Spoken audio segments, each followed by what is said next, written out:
trying to engage you in some conversation, but I want to do that first by just sort of filling you in about some news that's going on around here and there, and letting you know about a few things that are happening. And then that'll take a few minutes, and then we should have time for questions and responses and other things. While I'm on the subject of global ministry, let me say that I'm one of the things that I'm most grateful about in what's now 8 years as Bishop of Atlanta. It's hard to believe it's been that long. Time flies when you're having fun, I guess. But one of the things that I'm very grateful for is how much we have redoubled our efforts in terms of the diocese's engagement in global ministries in all kinds of different ways. And this is not new to the diocese. It wasn't like we weren't doing things before. But most of that was sort of parish-based and a few parishes here or there. But it has grown exponentially in the last few years, and it's one of the things that I find enormously energizing about the commitments of the Diocese of Atlanta. First of all, we have 3 companion diocese relationships. One of those is with the Diocese of Episcopal Central, and Lynn and I will be going in August to the ordination of their new bishop, which effectively will terminate our relationship with the Diocese of Episcopal Central. I'm sure that some of our parishes and individual groups and men's groups and ECW groups and that kind of stuff will stay engaged in Central Ecuador, but our official relationship will come to an end later this summer. But that's been a relationship of about 12 or 15 years. It's been a very rich relationship. Bishop Allen was a visitor down there on more than one occasion, and we've had all kinds of connections with that diocese through the years. And then our other relationship is with the Diocese of Rio de Janeiro. Rio de Janeiro, that's a different kind of relationship, but of course, because Brazil is not a third world country. But it nonetheless needs to have partnership. And when I first met with the bishop there, he said, you know, we don't want a partnership with the Diocese of Atlanta simply because we need your money or we need your sweat and blood or any of that kind of stuff. He said, what we need is your friendship, your partnership, and we want to have friends in other parts of the Anglican community. And so while we will be doing and have been doing some mission work there and participating in that, and the dean of the cathedral in Rio spent all of Lent and the first couple of weeks of Easter here in the diocese preaching and teaching and celebrating and that kind of stuff. That was a wonderful kind of companionship, went back and forth. We have a seminarian from the Diocese of Rio de Janeiro who lives in the Diocese of Atlanta, and what he believes that God is calling him to is a ministry that is a priestly ministry, but one that also involves the arts. And of course, you know, when he was casting around for that, where else would he land but in the Diocese of Atlanta, where we have work of our hands, where we have this programs at Camp Michael. Well, actually, we have some at St. Michael's too.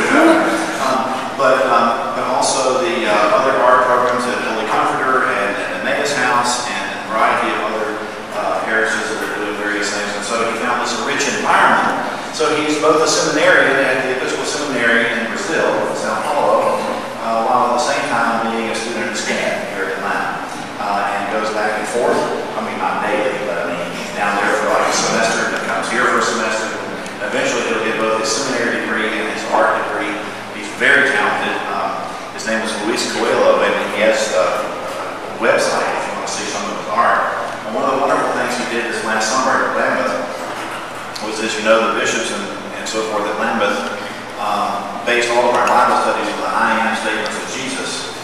And each day, he did a piece of artwork that interpreted each of the I Am statements of Jesus.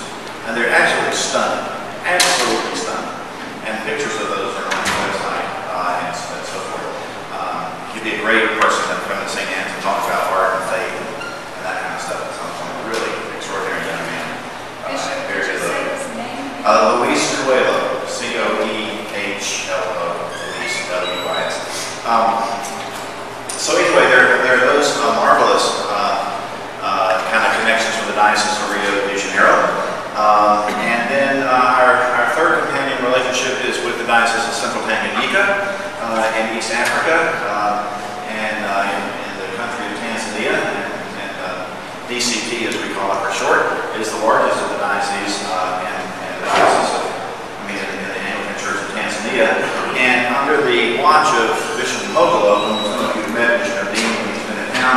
The diocese is divided 9 times since he's been bishop.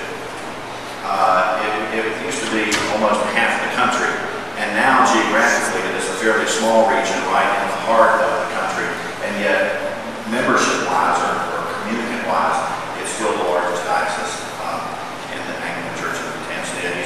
He's a good friend, and we have, I think right now, 4 members of our diocese who are permanent, not well, anybody's permanent either, but who are, for the time being, on the ground in Tanzania, either teaching or doing medical work or doing administrative work. The great stories, the one I'll tell quickly is just a little bit of the story.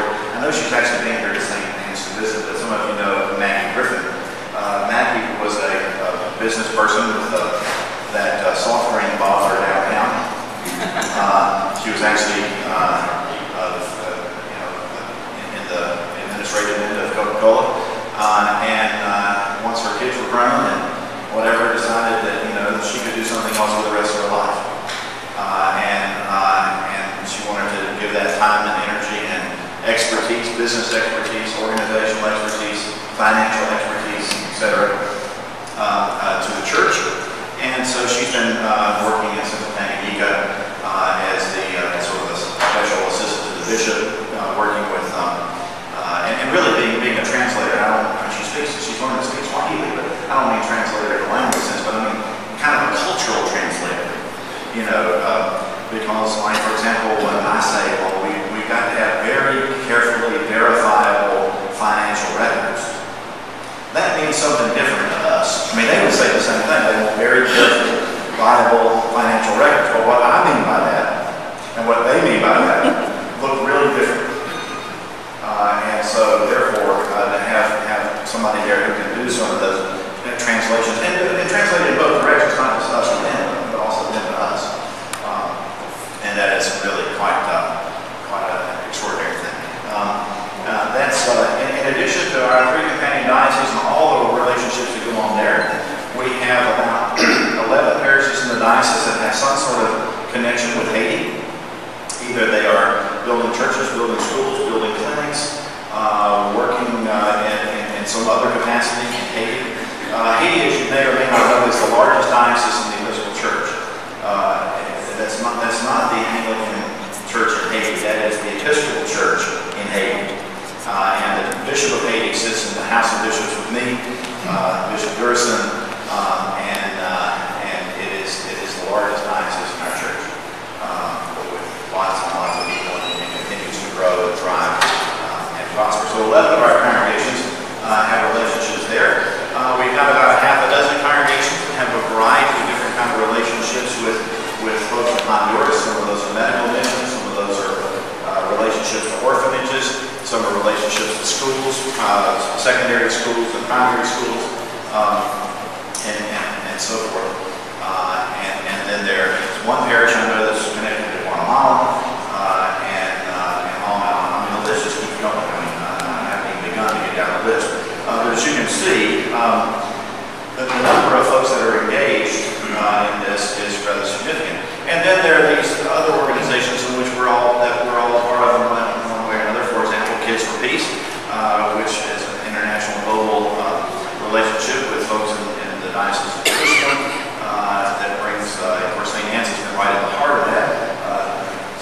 It's part of its leadership sitting right back here. And St. Anne's has been with Kids for Peace right from the very beginning.